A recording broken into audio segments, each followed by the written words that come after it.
দর্শক এ ব্যাপারে আরও জানাতে ফরিদপুর থেকে যোগ দিচ্ছেন সহকর্মী হাসানুজ্জামান। হাসান, এই পরিস্থিতির পর বর্তমানে কি চিত্র দেখছেন?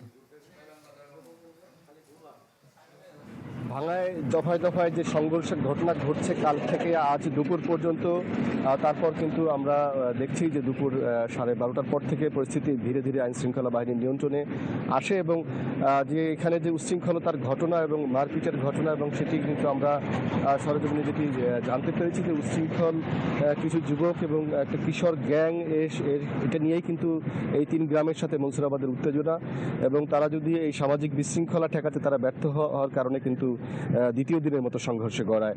এবং আমরা স্থানীয়দের কাছে যেটি জানতে পেরেছি যে এই তাদের মধ্যে যে উত্তেজনা এটা কিন্তু ঈদের সময় থেকে চলে আসছে এবং ঈদের পরে এই সংঘর্ষের মধ্য দিয়ে কিন্তু এই যে একটা বড় খারাপ ঘটনা ঘটলো এবং এত মানুষের হতাহত হওয়ার ঘটনা ঘটলো, এটি স্থানীয়রা যদি মীমাংসা করতেও তাহলে কিন্তু এটি এড়ানো যেত। আইন শৃঙ্খলা বাহিনী তাদের ভূমিকা নিয়েও অনেকে প্রশ্ন তুলেছে, তবে তাদের পক্ষ থেকে বলা হচ্ছে যে এত মানুষের সংঘর্ষ সীমিত সংখ্যক পুলিশ দিয়ে ঠেকানো সম্ভব হয়নি, যে কারণে সেনাবাহিনীর পর্যন্ত তাদেরকে দুপুর পর্যন্ত অপেক্ষা করতে হয়।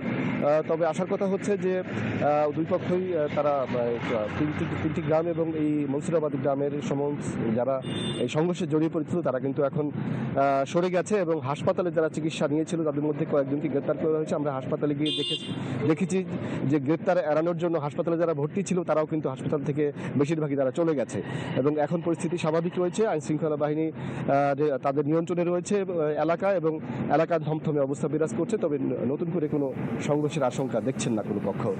আরিফিন। হাসান, আপনাকে ধন্যবাদ।